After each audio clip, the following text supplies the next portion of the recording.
लोकसभा चुनाव के नतीजों को लेकर जश्न का माहौल है। अमेठी और रायबरेली की सीट पर कांग्रेस ने दोबारा सीट पर कब्जा कर लिया है। इसी को लेकर कांग्रेस कार्यालय में काफ़ी जश्न बनाया गया है। इस पर हॉर्नबिल टीवी के संवाददाता निहाल पांडे ने कांग्रेस विधायक मंडल दल नेता आराधना मिश्रा से खास बातचीत की। उनका साफ तौर पर कहना है कि इंडिया गठबंधन ने पूरी मेहनत और ईमानदारी से चुनाव लड़ा, जिसका परिणाम आज आ रहा है। अमेठी रायबरेली हमारे लिए लोकसभा सीट नहीं बल्कि हमारा परिवार है। लगातार 2024 के लोकसभा चुनाव के नतीजे तेज़ी से आ रहे हैं। लगातार एनडीए की फाइट जारी है। इसी मुद्दे पर बातचीत करने के लिए हमारे साथ कांग्रेस वरिष्ठ नेता आराधना मोना मिश्रा जी हैं। मैम, हॉर्नबिल टीवी में आपको बहुत बहुत धन्यवाद।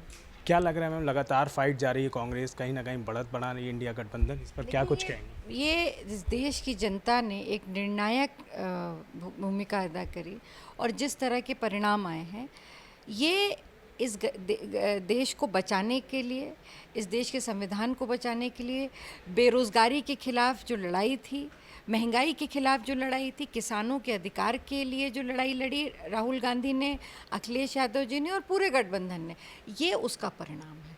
तो आज ये परिणाम जो हमारे सामने, इसके लिए मैं सभी जो मतदाता हैं उनका अपार धन्यवाद देती हूँ। क्या लग रहा है मैम, अमेठी और रायबरेली की सीट पर कांग्रेस ने जिस तरीके से वोट पाया, उस पर आप क्या कहेंगी? ये तो होना ही था, इसमें कोई नई चीज़ तो है नहीं। इसमें तो रायबरेली अमेठी हमेशा से गांधी परिवार के लिए पारिवारिक सीट है और ये परिणाम जो आज आया है, इसकी तो हम बहुत पहले से उम्मीद कर रहे थे। 10 साल से स्मृति ईरानी का वहाँ पर कब्जा था, लेकिन इस बार कहीं ना कहीं वो टूटता दिखाई दे रहा है, इस पर आप क्या कहेंगे?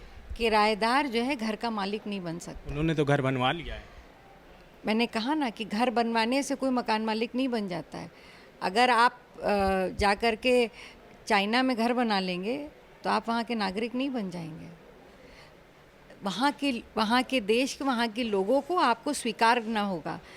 अमेठी की जनता ने उन्हें ना स्वीकारा था और ना स्वीकारा है, ये तय हो गया। और इसलिए क्योंकि 10 साल में स्मृति ईरानी ने अमेठी की जनता के साथ सिर्फ और सिर्फ छल किया है और इस छल का नतीजा है कि आज अमेठी की जनता ने उनको किराए के घर से निकाल करके बाहर फेंक दिया। बनारस की सीट पर क्या? बनारस की इससे बड़ा दुख क्या हो सकता है कि इस देश का प्रधानमंत्री, जिसके नाम पे ढिंढोरा पीट पीट करके पूरे देश में वोट मांगा जा रहा है, वो प्रधानमंत्री 2 राउंड की काउंटिंग तक 5000 से पीछे चल रहा था। और अभी भी जहाँ तक मेरी जानकारी है, कुछ अगर शायद लाख का आंकड़ा पार कर पाए कि नहीं कर पाए मैं नहीं जानती। वहीं हमारा नेता राहुल गांधी, जो एक नहीं दोनों सीट से 1.5 से 2 लाख के ऊपर की बढ़त बनाए हुए और कभी भी एक राउंड में भी पीछे नहीं हुए। और राहुल गांधी जी के साथ साथ अखिलेश यादव जी, हमारे गठबंधन के सहयोगी, वो भी लाखों की लीड से आगे चल रहे हैं। तो ये स्पष्ट है, एक चेहरा जिस पर एनडीए चुनाव लड़ा था वो प्रधानमंत्री जी का चेहरा था, आज वो कहाँ हैं?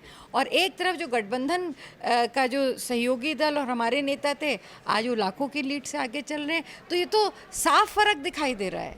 क्या लग रहा है कितनी सीटें निकाल पाएंगे इंडिया गठबंधन? भविष्यवाणी नहीं कर सकते। अभी अंदाजा, कुछ आइडिया? मैं सिर्फ इतना ज़रूर कहूँगी, कुछ देर इंतज़ार करिए। आंकड़े जो सामने आ रहे हैं, अभी काउंटिंग जारी है। बहुत ही अब जिसकी कल तक एग्जिट पोल पर आप लोग बात कर रहे थे, पूरा मीडिया उस पर चर्चा कर रहा था, आप लोगों ने किसी ने भी इसकी उम्मीद भी नहीं करी थी, पर आज उम्मीद से बढ़कर के रिज़ल्ट आए हैं। तो अब शाम तक देखिए ये रिज़ल्ट और आगे की जो राजनीतिक गतिविधियां वो कहां तक पहुंचती हैं, ये तो समय बताएगा। ये थी हमारे साथ कांग्रेस की वरिष्ठ नेता आराधना मोना मिश्रा, जिनके साफ तौर पर कहना है कि आगे देखना होगा क्या सीट आती है। वीडियो जो अनिल सैनी के साथ निहाल पांडे, हॉर्नबिल टीवी, लखनऊ।